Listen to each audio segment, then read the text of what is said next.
निकाह मस्जिद में हो और जहेज में एक कुरान हो, एक जाए नमाज हो और मिठाई में चंद खजूर हो और हक महर में फजर की नमाज हो। हाय मेरे नौजवानों, जिना को मुश्किल करो, निकाह को आसान करो, जिंदगी जन्नत बन जाएगी।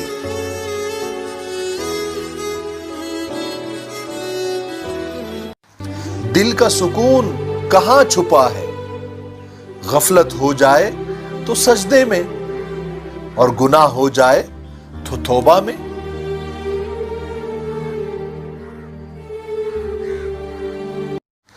दोस्ती मौसम नहीं जो अपनी मुद्दत पूरी करे और रुखसत हो जाए। दोस्ती सावन नहीं जो टूट के बरसे और थम जाए। दोस्ती आग नहीं जो सुलगे भड़के और फिर बुझ जाए।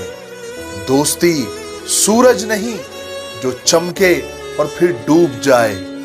दोस्ती फूल नहीं जो खिले महके और फिर मुरझा जाए। अरे भाई, दोस्ती तो सांस है जो चले तो सब कुछ, जो रुके तो कुछ भी नहीं।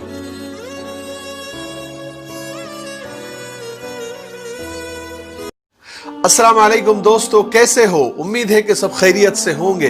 अल्लाह आप लोगों को ऐसे ही खुश रखे। आज का जो किस्सा है बड़ा अजीब है, आपको सुनना चाहिए, आपको अच्छा सबक मिलेगा।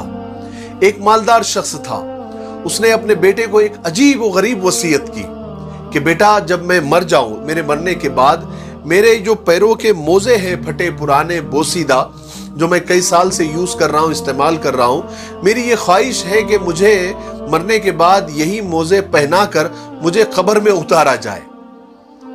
वसीयत बड़ी अजीब थी, लेकिन बाप की थी। बहरहाल एक दिन ऐसा आया कि बाप का इंतकाल हो गया। गुस्ल कफन दफन की तैयारियां होने लगी। बेटे ने अपने बाप की वसीयत लोगों के सामने पेश की, यानी बताई, तो हंगामा हो गया। हर कोई हैरत में पड़ गया। लोगों ने कहा कि नहीं नहीं, ये जायज नहीं है, ये जायज नहीं है। मर्द तो यानी 2 कपड़ों के साथ कब्र में दफन किया जाता है, उसके अलावा कोई चीज उसमें डाली नहीं जाती, तो ये नहीं हो सकता। बहरहाल बेटा तो अपनी बाप की वसीयत को लेकर अड़ा हुआ था। उसने कहा कि नहीं, मुझे बाप की वसीयत है तो मुझे मोजे पहनाकर ही बाप को दफन करना होगा। लोगों ने जब बेटे की जिद देखी, इसरार देखा, तो एक आलिम साहब को बुलाया गया। तो आलिम साहब ने भी वही कहा कि भाई नहीं, मोजे नहीं पहना सकते, ये जायज नहीं है ना। लेकिन बेटा अड़ा हुआ था। तो क्या किया गया कि बहुत सारे आलिमों को, यानी उलमा को जमा किया गया शहर के, और इस पर एक मीटिंग रखी गई कि कहीं से कोई गुंजाइश निकल जाए, कहीं से कोई रास्ता निकल जाए कि मोजे के साथ इसके बाप को दफन किया जाए।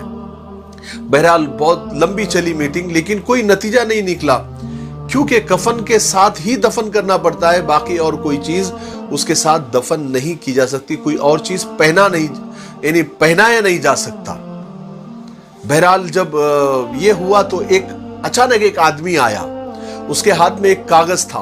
वो कागज उसने बेटे के हाथ में थमाया और कहा कि तुम्हारे अब्बा का दोस्त हूं मैं, और तुम्हारे अब्बा इंतकाल करने से पहले मेरे पास आए थे और ये कागज मेरे हवाले किया था और कहा था कि मेरे मरने के बाद मेरे बेटे को ये बता देना। बहरहाल बेटे ने चिट्ठी खोली तो उसमें लिखा हुआ था कि मेरे बेटे, तुम देख रहे हो ना ये सब हंगामा, इतनी दौलत, इतनी गाड़ियां, इतने बंगले, इतने बैंक बैलेंस, इतने कारखाने, इतनी कंपनियां होने के बावजूद भी मैं इतना मालदार आदमी एक पुराना सा इस्तेमाल किया हुआ बोसीदा फटा हुआ मोजा तक मैं कब्र में नहीं ले जा सकता। एक दिन तुम्हें भी मौत आने वाली है मेरे बेटे।